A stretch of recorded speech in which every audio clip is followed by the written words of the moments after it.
మొదటిసారి మహబ్ ఛానల్ వీడియోస్ని వారు సబ్స్క్రైబ్ చేసుకోండి. తెలంగాణలో ఉన్నటువంటి విద్యాశాఖలో అన్ని సంబంధించినటువంటి ఖాళీలను భర్తీ చేయాలనేసి ప్రభుత్వం అయితే సిద్ధమవుతుందండి. సో దీని ఇన్ఫర్మేషన్ గురించి తెలుసుకునే ముందు ఒక చిన్న అనౌన్స్మెంట్. ఏదైతే తెలంగాణ ఆర్థిక ముఖ చిత్రం, తెలంగాణ ప్రభుత్వ పథకాలు, తెలంగాణ బడ్జెట్, అదేవిధంగా కేంద్ర బడ్జెట్, కేంద్ర ప్రభుత్వ పథకాలు, అదేవిధంగా సర్వే ఇవన్నీ కలిపి కూడా కేవలం 100 రూపీస్ మాత్రమే ఇస్తున్నామండి పీడిఎఫ్. అదేవిధంగా 6 months current affairs short notes కేవలం 50 రూపీస్కి ఇస్తున్నాం. ఇంట్రెస్టెడ్ క్యాండిడేట్స్కి ఈ నెంబర్కి ఫోన్పే చేసి పంపిస్తే దీనికి సంబంధించినటువంటి పంపిస్తాం అనమాట. అయితే విషయానికి వస్తే తెలంగాణలో ఉన్నటువంటి విద్యాశాఖల్లో పోస్టులన్నీ భర్తీ చేయాలనేసి కూడా ఇక్కడ ప్రభుత్వం అయితే నిర్ణయం తీసుకుంది.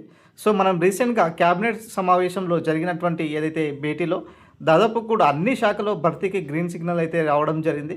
సో అయితే ప్రధానంగా ఇక్కడ 2 నోటిఫికేషన్స్ విడుదల అయ్యే అవకాశం ఉన్నదండి. అక్టోబర్ మరియు నవంబర్లో మరి ఇక్కడ ప్రధానంగా అయితే కనిపిస్తుంది. మరి డిఎస్సి సంబంధించినటువంటి నోటిఫికేషన్స్ కనుక చూసుకున్నట్లయితే ఇక్కడ చూడవచ్చు సార్, మనకు 2027లోనే వచ్చే అవకాశం ఉన్నది. సో ఈ నోటిఫికేషన్స్ అనేది మరి ఈ ఇయర్లో కొంచెం కష్టంగానే ఉన్నది. మరి ఇప్పుడున్నటువంటి ఈ యొక్క నోటిఫికేషన్స్ బట్టి చూసుకున్నట్లయితే అక్టోబర్ మరియు నవంబర్లో వచ్చేటటువంటి ఈ 2 నోటిఫికేషన్లో ఒకటి డిగ్రీ కాలేజ్ లెక్చరర్ నోటిఫికేషన్స్తో పాటు నెక్స్ట్ జేఎల్ సంబంధించినటువంటి నోటిఫికేషన్.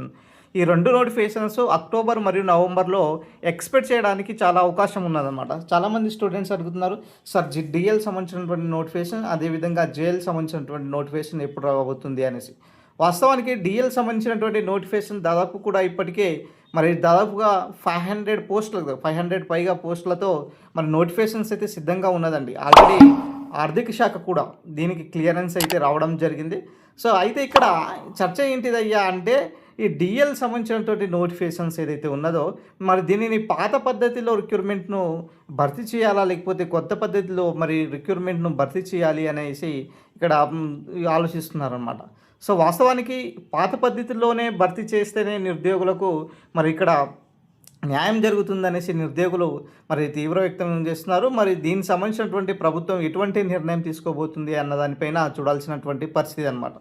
ఏదైనా సరే అక్టోబర్ ఆర్ నవంబర్లో ఈ 2 నోటిఫికేషన్స్ ఖచ్చితంగా భర్తీ చేయడానికి ఆస్కారం ఉన్నటువంటి ఎక్కువగా ఉన్నటువంటి మెజారిటీ పోస్టులు అనమాట. నెక్స్ట్ డిఎల్ సంబంధించినటువంటి జేఎల్ సంబంధించినటువంటి నోటిఫికేషన్స్, మరి గతంలో జేఎల్ సంబంధించినటువంటి నోటిఫికేషన్ దాదాపు కూడా 1300 పైగా నోటిఫికేషన్స్తో ఇవ్వడం జరిగింది.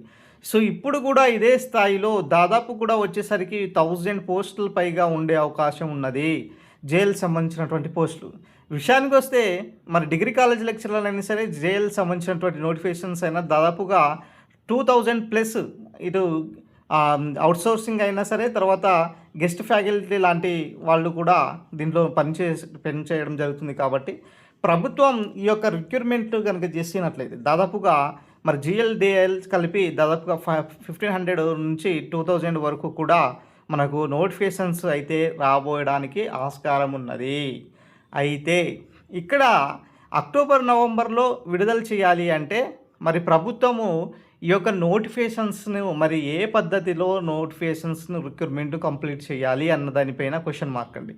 సో కాబట్టి ఈ నోటిఫికేషన్స్ అక్టోబర్ నవంబర్లో వచ్చిన తర్వాత మరి ఏదైతే ఫుల్ ఫ్లెడ్జ్గా నోటిఫికేషన్స్ విడుదల చేసినప్పుడు దాంట్లో ఎటువంటి నియమ నిబంధనలు ఇచ్చారు, రిక్రూట్మెంట్ను ఎట్లా భర్తీ చేస్తారు అన్న దానిపైన మనకు నోటిఫికేషన్ అఫీషియల్ వచ్చినప్పుడు తెలుస్తుంది అన్నమాట. ఇక చాలామంది అడిగేటటువంటి నోటిఫికేషన్స్ డిఎస్సి సంబంధించినటువంటి నోటిఫికేషన్. మరి చాలామంది విద్యార్థులు కూడా టెట్ ఎగ్జామ్స్ దాదాపుగా ఇయర్లో 2 సార్లు రాసి మరి ఇప్పటికే చాలా టెస్ట్లు మేము అటెంప్ట్ చేస్తున్నాము. మరి డిఎస్సి నోటిఫికేషన్ ఎప్పుడు ఇస్తారు అన్న దానిపైన కూడా మరి ఇప్పుడు నిరుద్యోగుల్లో ఇక్కడ ఆందోళనకరమైన పరిస్థితి. సో ప్రధానంగా ఇక్కడ ఎస్జిటి, అదేవిధంగా స్కూల్ అసిస్టెంట్ లాంటి పోస్టుల్లో మరి ఎక్కువగా ఉంటాయి. అయితే వాస్తవానికి స్కూల్ అసిస్టెంట్ పోస్టుల కంటే ఎస్జిటి పోస్టులు ఎక్కువ ఉంటాయి. రీసెంట్గా ప్రభుత్వం ఏదైతే సుప్రీంకోర్టు ఏదైతే తీర్పు ఇచ్చిందో దానికి అనుగుణంగా ఇక్కడ ఎస్జిటికి సంబంధించినటువంటి పోస్టుల్లో ఎక్కువ శాతం మనకు అవకాశం ఉన్నది భర్తీకి. సో కాబట్టి మిత్రులకు నేను చెప్పేది ఏంటిదంటే ఈ డిఎస్సి సంబంధించినటువంటి నోటిఫికేషన్స్ మరి ఇప్పటికైతే దాదాపు కూడా 13,000 నుంచి 15,000 వరకు ఖాళీలు ఉన్నప్పటికీ ఈ నోటిఫికేషన్స్ మాత్రం ఆఫ్టర్ బడ్జెట్ తర్వాత మరి జాబ్ క్యాలెండర్లో ఇస్తారా, లేకపోతే సపరేట్ వరకు ఇక్కడ నోటిఫికేషన్స్ విడుదల చేస్తారా అన్న దానిపైన ఇక్కడ చర్చలు జరుగుతున్నాయి.